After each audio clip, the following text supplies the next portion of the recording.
Hello everyone, আসসালামু আলাইকুম। সবাইকে স্বাগতম আমার HTML বেসিকের পার্ট 10 এ। তো আপনারা যারা ইন্টার পরীক্ষা দিবেন অথবা এইচএসসি লেভেলে আছেন তাদের জন্য অনেক উপকারী হবে আমার এই ভিডিওটি। তো আগের ভিডিওতেও আমরা টেবিল নিয়ে আলোচনা করেছিলাম, আজকেও আমরা টেবিল নিয়ে আলোচনা করব। তো আগের ভিডিওটি একটু এন্ট্রি লেভেলের ছিল বা যারা বেসিক জানে না বোঝে না তাদের জন্য ছিল। তো আজকে একটু আমরা একটু ভালো করে শিখবো, হ্যাঁ, মানে কোথায় কিভাবে কাজ করবে।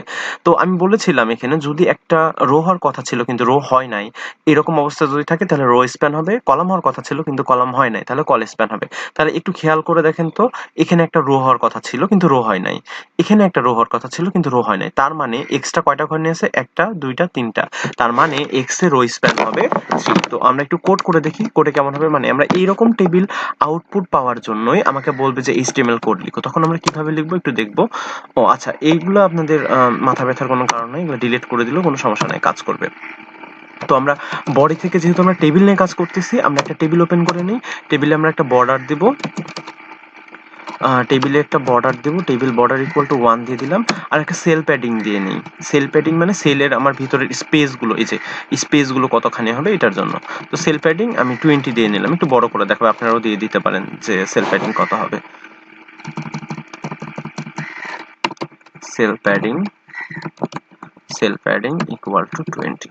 ওকে, ঠিক আছে। তো হয়ে গেল এতটুকু। আমরা প্রথম রো এর জন্য যদি কাজ করি আমাকে টিআর ওপেন করতে হবে, প্রতিটা রো এর জন্য আলাদা আলাদা করে আমাকে টিআর ওপেন করতে হবে, টিআর ক্লোজ করতে হবে।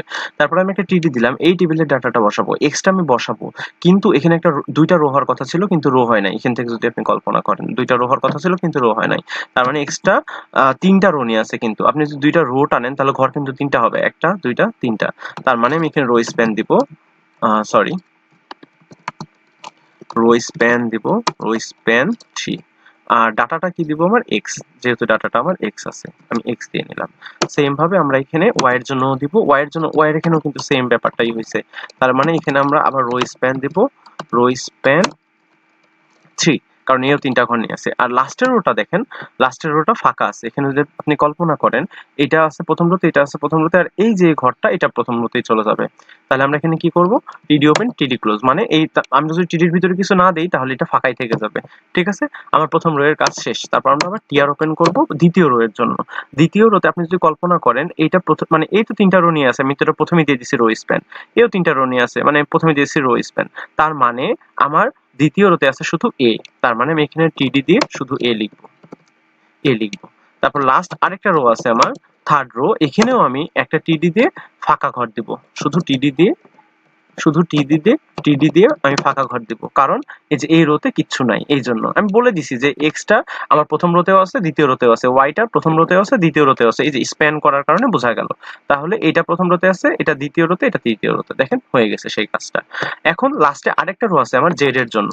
তাহলে এটার জন্য আমাকে কি করতে হবে? আবার আরেকটা টিআর ওপেন করতে হবে, করে আমাকে একটা টিডি ওপেন করতে হবে। প্রথম টেবিলের ডাটা আছে এখানে জেড, তাই আমি জেড বসিয়ে নিলাম।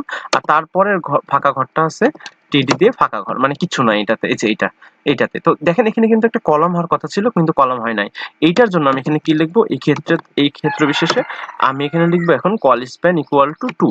কারণ এখানে একটা কলাম হওয়ার কথা ছিল কিন্তু কলাম হয় নাই, এই দুইটা কলাম নিয়ে আছে এই ফাঁকা ঘরটা। তাহলে আমি এখানে কি করব? দুইটা ঘর নিয়ে আছে আর কি, এক কথায়, কনফিউজড হবেন না। আর তারপর যদি বুঝতে কারো সমস্যা হয় আমাকে বলবেন, আমি আবার রিপিট করব ইনশাআল্লাহ, কমেন্টে যদি আপনি বলেন। তাহলে দেখেন আমি যদি এখানে ইয়ে করি, এখন আমি যদি রিলোড করি তাহলে আমি দেখতে পাচ্ছি আউটপুটটা আমার এরকম পাচ্ছি আমরা। দেখেন এখানে আমার কোশ্চেনে কি বলছিল, এরকম আউটপুট পাওয়ার জন্য আপনি এখানে যদি দেখতে পারেন এটা আউটপুট, আপনি যদি এটা বড় করেন দেখেন আউটপুটটা মোটামুটি এরকম টাইপেরই আসছে। ঠিক আছে, তো এই যে এতটুকু আসছে, আপনি যদি বড় করে দেখেন ছোট করে দেখেন দেখতে পারবেন এটা এরকম টাইপেরই আসছে। দেখেন কত বড় হলো এটা কিন্তু দেখার বিষয় না, কিন্তু এটা আমার প্রথম রোতে, এটা দ্বিতীয় রোতে, মানে ওটার মতনই আসছে। আপনি দেখেন এটার মতনই আসছে, এটা যদি কল্পনা করেন যেভাবে আছে এটা ওইভাবে আছে, একটু লম্বা হয়েছে এটা ব্যাপার না, কারণ আমি তো কোড করে করছি আর ওনারা তো অন্যভাবে করছে। তো এখন যদি আপনাকে বলে যে এখানকার যে ফাঁকা, আপনার মানে আপনি যদি ইন্টারে পড়ে থাকেন আপনার কোশ্চেনটা এইভাবে হবে, এখানে যে ফাঁকা ঘরটা আছে এখানে মনে করেন আপনাকে একটা লিঙ্ক যুক্ত করতে বলছে। কিসের লিঙ্ক? মনে করেন যে ফেসবুকের লিঙ্ক না, আমি আমার ওয়েবসাইটের লিঙ্কটা যুক্ত করি। মনে করেন আমার যে একটা ওয়েবসাইট আছে, ঠিক আছে, তো এটা আমার ওয়েবসাইট, আপনারা চাইলে করে আসতে পারেন email75.xyz। তো আমি এই লিঙ্কটা কপি করে নিতে পারি, ঠিক আছে। তো এই লিঙ্কটা আমি কোথায় বসাবো, এই যে এই লাস্টের রো এর এই টেবিলের ডাটার ভিতরে, তাহলে এই যে লাস্টের রোতে এই টেবিলের ডাটার ভিতরে এই যে আমরা একটা টিডি দেখতে পাচ্ছি, এটার ভিতরে আমি বসাবো। এখানে ফাঁকা আছে, কিচ্ছু নাই। তাহলে আমি একটা, আমরা জানি লিঙ্ক যুক্ত করা হয় অ্যাঙ্কর ট্যাগ দিয়ে, href তে হলো হাইপার রেফারেন্স, এখানে অ্যাঙ্কর ট্যাগ, আর হলো href-টা হলো আমার কি অ্যাট্রিবিউট, ট্যাগের পরে যেটা থাকে সেটাকে অ্যাট্রিবিউট বলে। href মানে হাইপার রেফারেন্স।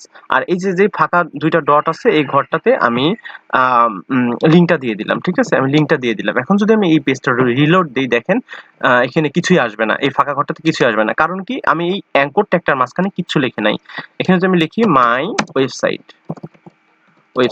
আপনাকে কোশ্চেনে যা বলবে আপনি তাই লিখবেন। যেহেতু আমি আমার মতো করে কোশ্চেন বানাই নিচ্ছি, তাই আমি লিখলাম মাই ওয়েবসাইট। আমাকে যদি বলে মাই ওয়েবসাইট লেখাটিতে ক্লিক করলে এই ওয়েবসাইটে প্রদর্শিত হবে, এটা মানে himal75@xyz। তাহলে আমি এখন রিলোড দেই, এই যে মাই ওয়েবসাইট লেখাটা কিন্তু চলে আসছে আমার এই ফাঁকা ঘরে। তো আমি যখন এটাতে ক্লিক করব, দেখেন আমার ওয়েবসাইটে নিয়ে যাবে, দেখেন এই যে আমার ওয়েবসাইটে নিয়ে গেছে। বুঝতে পারছেন লিঙ্ক কিভাবে যুক্ত করতে হয়? তো এই যে দেখেন, আমাকে বলছিল কি, আমার কিন্তু এখানে কিছুই ছিল না। আপনি যদি এখন দেখেন যে এই ফাঁকা ঘরটা, এই ফাঁকা ঘরটাতে কিন্তু কিছুই ছিল না। আচ্ছা, আমি ব্যাক করি এখান থেকে, এই যে, তো এখানে দেখেন এই ফাঁকা ঘরটাতে কিন্তু কিছু ছিল না। আপনি যদি এখন এই অ্যাঙ্করটা একটা তুলে দেন, এখান থেকে অ্যাঙ্করটা একটা যদি সরিয়ে দেন, তাহলে দেখবেন এইটাতে কিছুই নাই, দেখেন কিছুই নাই। তো আপনি যদি আবার এখানে অ্যাঙ্করটা একটা দেন, তাহলে কি হবে, সরি, এখানে যদি আপনি যদি এখন অ্যাঙ্কর ট্যাগটা দেন, তাহলে দেখতে পাবেন যে আবার ওই জিনিসটাই, সেম জিনিসটা চলে আসছে।